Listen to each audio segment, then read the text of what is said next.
Good evening, and thank you for tuning in this wonderful Friday evening. First, before we begin this pilot show, we have some people to thank. First, I want to thank all of the participants, the drivers of 2017 and the upcoming drivers of 2018. Zach Sorrentino, PJ Bleau, Nikki Olette, Billy Yeager, Rick Duzlak, Chuck Tousley and family, as well as Michael Arnold, Derek McGrew Jr., and Stuart Friesen will hopefully be joining us this year as well. Grassroots, the heart of dirt track racing, is dedicated to the drivers, the fans, and the tracks. After this cameo of me, you will not see me in each episode, as I have specifically dedicated each and every show to the drivers and their crew members themselves. It's their story, the ups and downs, their trials and tribulations, and their struggle with only a mini one-bay garage to work on their car. Some with only two men crews, or hey, a couple of them only have their wife and kid to help them grab a wrench. But that is the grassroots of dirt track racing, and that's where it's at. But thank you for joining us, and we hope you enjoy the program. Let's not forget, I have a huge thank you to send out to Lebanon Valley Speedway. Thank you for allowing us to come to your track and film these guys and gals doing what they love. If you find yourself with nothing to do on a Saturday night this summer in upstate New York, be sure to stop out at Lebanon Valley's High Banks. Howie and Lyle have done a great job and wonderful work on their installation, and it is by far a beautiful venue. It is the place to be on Saturday nights at the high banks of the Hudson Valley. Also like to make a shout out to Mike, Ray, and Rob at the Ridge for doing such a wonderful, awesome job at getting things back together and getting the track back up to speed last summer. I am certain that 2018, their season is going to be a season to remember, and it is definitely going to be the track to be at on Sunday nights. So if you're up here in Montgomery County, over here in the wonderful Mohawk Valley, be sure to stop up at Glen Ridge Motorsports Park on Sunday nights, because it is well worth it, folks. They put on one heck of a good, fun show. My last words before we begin are a very special thank you to JB Photography. They have taken me under their wing and kind of taught me the ropes. They've kind of helped me out in the crew in the pits as well as in the infield, where to go and where not to go. And I thank them very much for all the help they gave me in 2017. Bobco Video has helped me out, as well as Tom Coughlin from the New York State Stock Car Association. And another thank you goes out to Fonda Speedway Memories on their group pages online. They helped me out, and without you, this would not be possible. Finally, my last and not least, my friend Bill Yeager. This was kind of your idea. We talked about this show in your garage as we were working on the number 3B. And hey man, I hope you like it, because this is all the hard work that I've got to give everybody. And here it is, ladies and gentlemen, the Grassroots, the heart of dirt track racing. Today's show is being sponsored by VP Racing Fuels, your racing fuel for all your racing needs. Dirt Fund Me, your crowdfunding source to dirt track racing, dirtfund.me. And FB Designs, wrap designs, logos, and more. Find FB Designs on Facebook. Coverage is provided today by Albany-Saratoga Speedway, Glen Ridge Motorsports Park, and Lebanon Valley Speedway. Well, we prepare the car the best we can, and doesn't matter what track we're going to. Our goal every time we show up at any track is to go there and win. Can't say, second place, it just doesn't have the same feeling as winning. But doesn't matter. We ran how many? We ran 7 different tracks in 2017. Had wins at what, 5 of them, I believe. You made Um, you at least with started the green flag with last season. we ran 40 feature events with the 4-cylinder mini stock car. We ran 3 enduro races with a different car. So that's what, 43 starts for 2017 year. Somewhere in, I think, around 14. We only competed for points at 2 tracks. Lebanon Valley, we finished second in their dual cam class, and that came down to a difference in one finishing position that put us back to second. Albany Saratoga ran the full season there for points, and we dropped back to third last night of racing. And I think our worst finish there was what, 5th, I believe. As of right now, our only definite commitment is Sunday nights at Glenridge. If we go to these other tracks, it's going to be just for fun. I don't think we're going to run a full season at some of these other tracks. We'll go to Malta, we'll go to Lebanon Valley, we'll go to Devil's Bowl, and just go there, have fun. Hopefully we come home with a win and, move on from there. It took us most of the season of 2016 to figure the car out. And once we figured the car out and knew what it needed, we just tweaked on that. So countless hours either in the garage or just researching things, and a lot of late nights.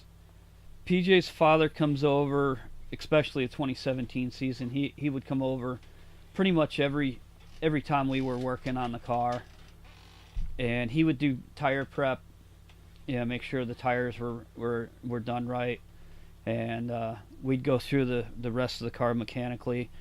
It would eat up front end parts every week. We were putting something in it, either tie rod ends or ball joints or something every week. Some of these tracks are so rough that it would just tear up front end parts in one race. Oh, absolutely. It's been in storage since we got back from Charlotte in late October. We could throw a battery in it right now and fuel. I wouldn't be afraid to take it anywhere right now. We did the same trip in 2016, and we didn't know what tires or anything, what gear we were going to need down there, so we took extra stuff.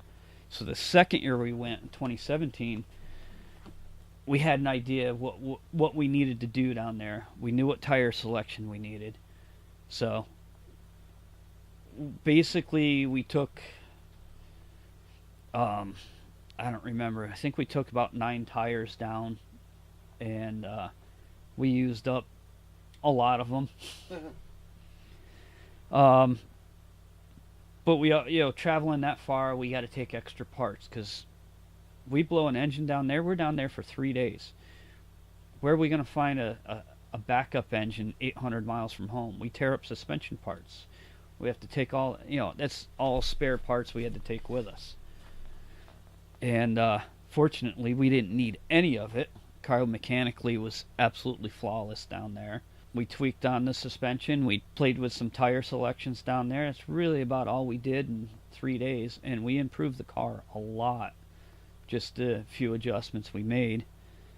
Everything to go wrong. Knowing the caliber of cars down in the south, these guys will sink endless money into them. This is supposed to be a budget class.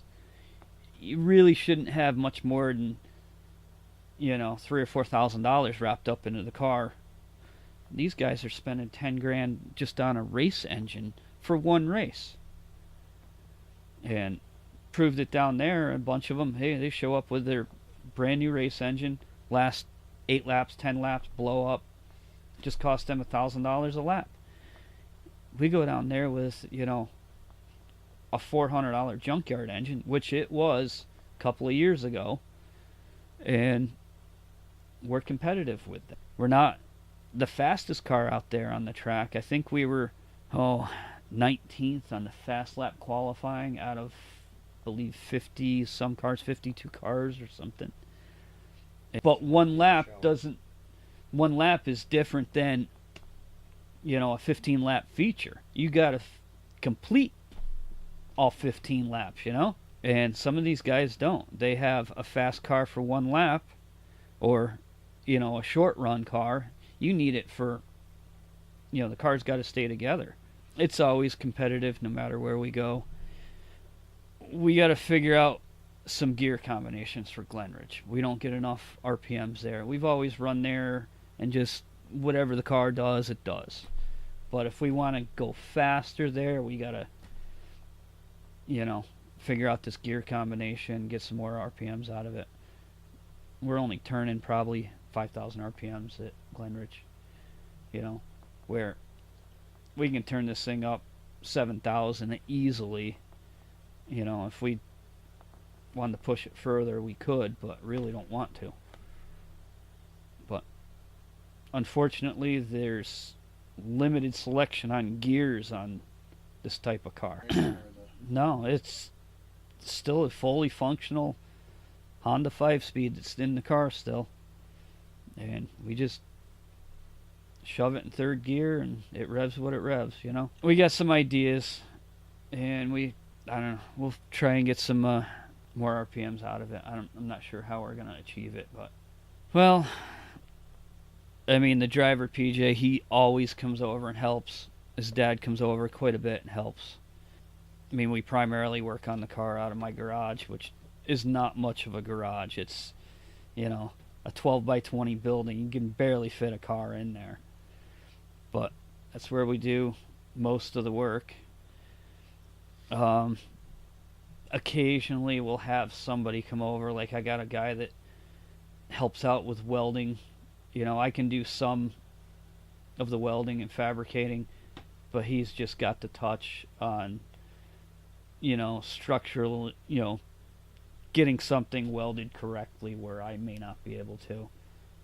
And, he'll come over, drop of a hat, come help, but he's not one of our regular crew members. Most of the time it's just PJ, myself, sometimes his father, and we just do what we can, Now, when it comes to the name of the show, Grassroots, the heart of dirt track racing, why is it you do what you do with the 92 car? I think it's an addiction, ever since I was early teens, always loved cars. So, growing up in the 70s, you had all the muscle cars that were still daily drivers. I saw that as a kid, and then in the 80s, it started driving, and I think it's just an addiction to cars. And I tried myself behind the wheel back in the early 90s in a drag car, and just didn't really have the budget for it, but I always liked the dirt track racing. Used to go to Fonda every week back in the early 90s, and family and houses and everything kind of interferes with life, and didn't go for years. And met this kid, I don't know, 2014 I think I met him. Started going back to the dirt track, and it's just an addiction. I don't do anything else other than work or play with a dirt car and go racing. That's my whole life. Well, I thank you for taking the time to be part of the episode here with PJ. And I got one last final question, and I think every driver at Lebanon Valley Speedway would love to know this. You being the mechanic on the car, what is your tire pressure set at? There's a printed label on the tire, but I can't tell you what our tire pressures are set at. All right, well, thank you very much. All right, thank PJ Bleau, driver of the 92 Acura Tigra 4-cylinder car. We started in go-karts. This is a four-cylinder car because it's all we can afford. Uh, my dad's had me racing since I was a little kid. This is a lot of fun. That's why we do it. So we're we're racing. This is the division we can afford competitively. This season's been a roller coaster. Um, Granted, we do have 11 wins at 5 different racetracks, but we've also wrecked a lot of stuff. We've had a lot of drama, and I guess it's part of the deal, but we prefer it not to be. So, these compared to a four-cylinder or a go-kart, you expect more power. Go-karts don't teach you suspension roll, so you learn that through driving them. Go-karts don't roll over on themselves like cars do. And going from a rear-wheel drive go-kart to a front-wheel drive four-cylinder car is a big adjustment. You have to drive with the front end, not the rear end. My guys, it doesn't matter what I drive, they do the best they can for me, and they're the whole key behind everything we do. Like, I just get to be the lucky guy to drive it. Prep. Just we every week we pull it in the garage after we wash it and go straight through it. Make sure nothing's bent. Make sure everything's ready to go. If anything's bent, we change it. Make sure all our fluids are good. If we need to change them, we change them. On a weekly basis, I mean, we only get maybe 2-3 nights a week at most to work on this stuff, because we do run most weeks. It's 2 nights in a week we run. My wife hates it because I'm not always home with her and my kids, but they're very supportive of it. So that means a lot to me. Very poorly. My wife will tell you that I spend a lot of time on a race car, not as much time at home.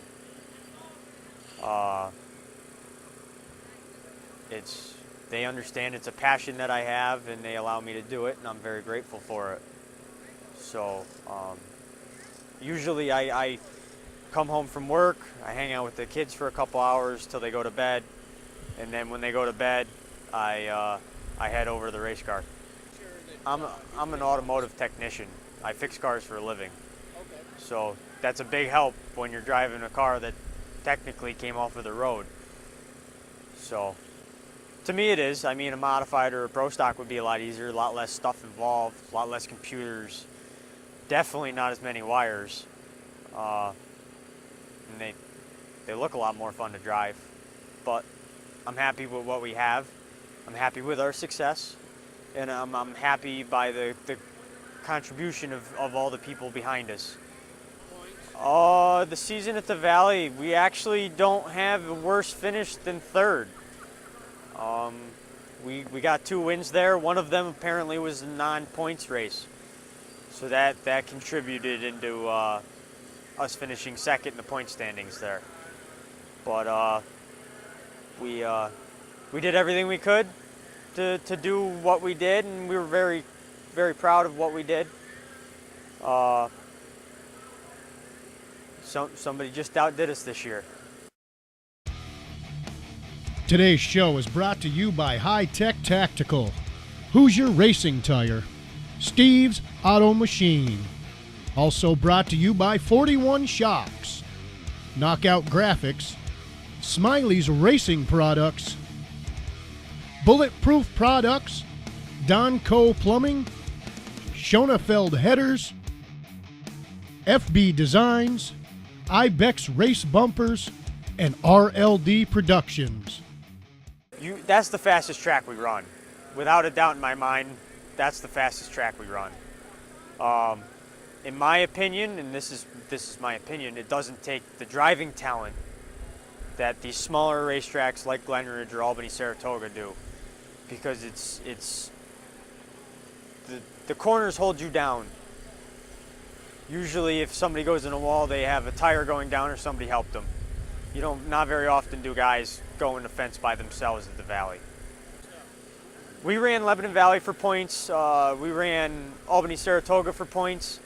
Our final points race is next Friday night at Albany Saratoga. We're sitting second in points there as of right now. We're hoping to change that one position better for next week, but that could change the other way as well. Last Friday night we had engine failure, and that took us out of the lead. That's my crew chief thrashing his behind off. Without him, none of this would happen at all. He's incredible. John has been probably the best thing to happen as far as racing goes, other than my father starting me in it and continuing with me all the way through it. That was a lot of work, a lot of late nights trying to put it back together to go to the Valley. And the car ran very strong, which was something we concerned ourselves about after our engine failure, having to change the motor out.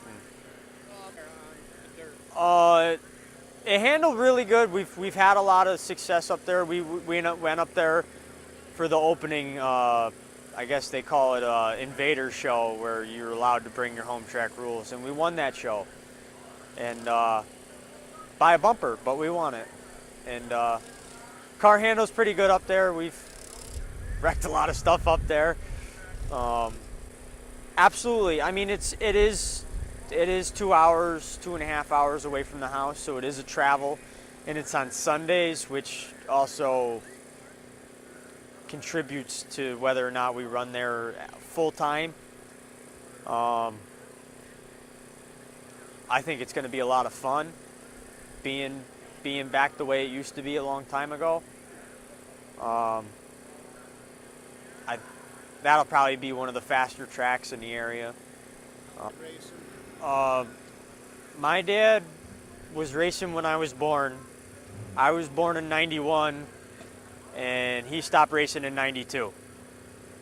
Then I got a little older, and he got me into go-karts. We ran go-karts for a long time, and then I turned 14, and he put me in a Sportsman. We ran Sportsman for 2 years. He got hurt, and I went to college. So that ended that. We sold the car, and then when I finally could afford a car by myself, I got back into it in a 4-cylinder, because that's all I can afford. And then I got hooked up with John, which has been a blessing since. But my father has been with me every step of the way. Anytime I need anything, anytime I need help, Dad, I'm going to the races. I might be by myself. He's there with me. My father ran mini stock back then. He ran the 4-cylinder division. It was called, it wasn't called Cruise, no, they were all 4-cylinder Mustangs, GTs. They were called GTs back then. They were all the Mustangs and the Pintos and the stuff like that. My wife and kids are at the top of that list. John's been huge. My father, Stitch Creations, they've outdone themselves with the way the car looks before I made it ugly. And then I made it ugly, and I brought them more panels, and they made it pretty again. They've been incredible with us this year. Cahoe's Bike Barn was a big help to us this year. They gave us a bike to donate at Albany Saratoga when they did their kids' bike raffle. That means a lot to us to be able to give kids a want to go to the racetrack, because they're gonna want to do it when we can't anymore. So I want to drive whatever they'll put me in.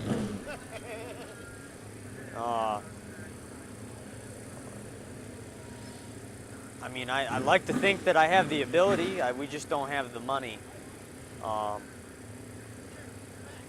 I'd like to go back to a sportsman car if I could. I would love that. Preferably I just drive it. But we don't have the money to run a sportsman car. If somebody were to put us in another car, we would put all the time like we put into this one, into that one, as if it were our own.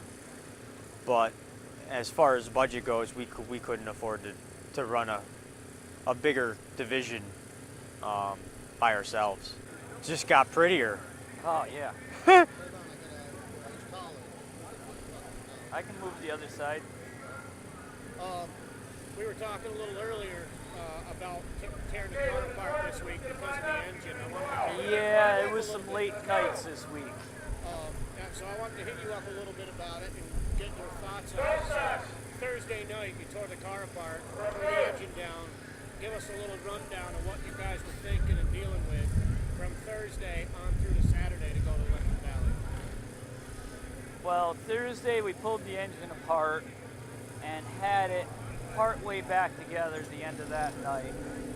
Finished it Friday about 10:30. 10:30 at night. A little fine tuning on it Saturday and loaded it up, went to the Lebanon Valley. Was able to pull a second place finish. Now, how did Yes. that make you guys feel finishing second across the board and finishing second last night in the final race of the season? Honestly, we were looking for more. Our goal is first place no matter where we go. But big accomplishment, second in points there. We thought we could shake up the domination of one person winning Lebanon Valley for how many years now, We kind of did that this year, but it didn't work out the way we wanted it. What are you guys expecting to look for next season, 2018 season? Are you guys going for the points again at Lebanon Valley? I don't know. I don't know if this We time. seem to have had more fun just going racetrack to racetrack and Yes. and shaking all their stuff up. Yes. Like just coming in as an invader wherever we go. Like here, we don't run here every week. We're not locked into their points battle. It's more fun to come to places like this, and if we have a good finish, great, pack it up, go home, try it again next week. And if we don't, we really actually, it's disappointing because we wrecked the car and we got to fix it. But other than that, we didn't hurt any standings. We didn't bother. So Right. there's a lot to think about for next year. If somebody were to offer us a ride in a bigger car, our plans could change. If not, if we stay in this, we may just travel around, go different racetracks, play around with everybody. When you start getting involved with points championships, it consumes your life. Not only, working on the race car all the time, it affects your personal life. And I've had a lot of changes this year because of it. So, we'll try. I thank you guys so much for coming on, being part of season 1. Not a problem. Of everything, and we're going to talk some more. We'll probably have a little bit more stuff come over the phone, do some more phone interview stuff. Yeah. But Whatever you thanks need, so man. much for being a part of it this year and helping us out, getting us acquainted and everything at the track. Appreciate it. All right. Thank you. Absolutely. We had success at Malta. We had success at Lebanon Valley, and I didn't figure it would change when we went to Glen Ridge. So, we always look to have success wherever we go. I don't know, the Glen Ridge seems to be probably a better fit to our schedule, being as it's not a day I'll have to work. Sometimes it's tough getting out of work on a Friday night. Sometimes the family wants to do stuff on Saturday. As always, there's politics involved with the different racetracks that play a factor. But we should do all right at Glen Ridge. For the most part, they're all the same. They are different at the racetrack in Vermont. We'd have to change our weight of the car for that, because the other 4 tracks that we would run don't have a weight for the division. The problem with the rules are that they don't seem to be followed by management, only because of the division that we're in. I wish they were a little tighter on those and would tech the cars the way they need to be teched. But the problem with that is there's so many different cars available in the division that are able to be run. One guy's not going to know all of them. We don't change our car at all. between the tracks. Our car is what it is when we show up. It's usually pretty much the same when you go to Malta, you go to the Valley, you go Glenridge, go Devil's Bowl. Just have to drive it different. Up here, we expect to be competitive, very competitive. Going down there, knowing what those cars are, knowing that they don't have the same rule package that we do, knowing how fast those cars really are and what they're able to do with them. Our expectations were to try to make the show and do the best we could. And we did well. We qualified in the top half of the cars that showed there. And we wound up finishing third. So that was a good deal. The competition gets tougher every year. People that struggled last year, maybe they figured out what they were struggling with and they become more competitive. Maybe somebody got a higher tax refund and they don't have any morals, so they got faster. You never know, but I think with the team that we have, the knowledge off the last year and a half, that we should be pretty competitive. I like to say we get a couple wins, but this is racing.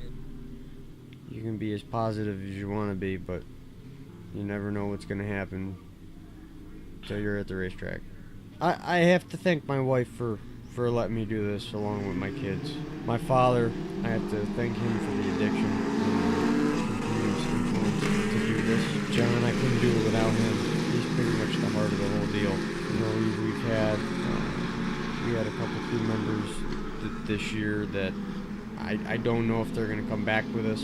We haven't talked a lot over the off season, but Chris and Sarah were a big help to us at the racetrack. They lived too far away to come every week to work on the car. But and then we had a friend of ours, Danny, that when I broke something beyond repair, he came and fixed it, put in a body pan on whatever we needed to do. We had a pretty good year last year. Hopefully a better year this year.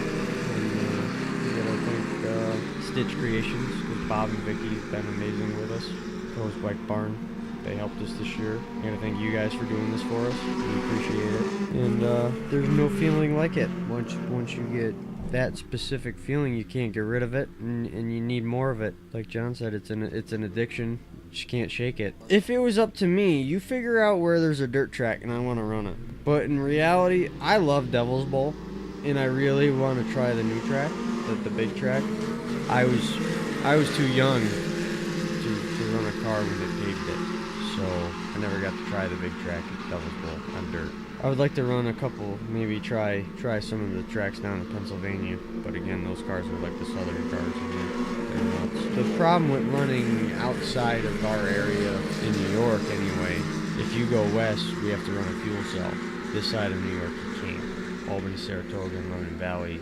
New Jersey, you have to run a head and neck restraint, you have to run a fuel cell, and I think you have to run a full fire suppression system. I'm not 100% sure on the fire suppression system, but I thought that was part of it. But like Brewerton and Fulton, I know you have to run a fuel cell at those tracks in our division. And a couple tracks over this way, they give you a hard time about having it. In my opinion, if the fuel tank is in front of the rear axle, it's safer there than a fuel cell because it's outside of the car. If it's behind the rear axle, the safer spot for that would be to put a fuel cell in the car and run it there. As we've seen in modifieds, pro stocks, street stocks, whatever, doesn't matter if it's a gas tank or a fuel cell, it can split. It's possible. Everybody knows it. They don't want to think about it. Our factory gas tanks are made out of the same metal that fuel cell is made out of. So they wouldn't let it go down the road on the highway at 85 miles an hour if it wasn't going to be safe when you crash.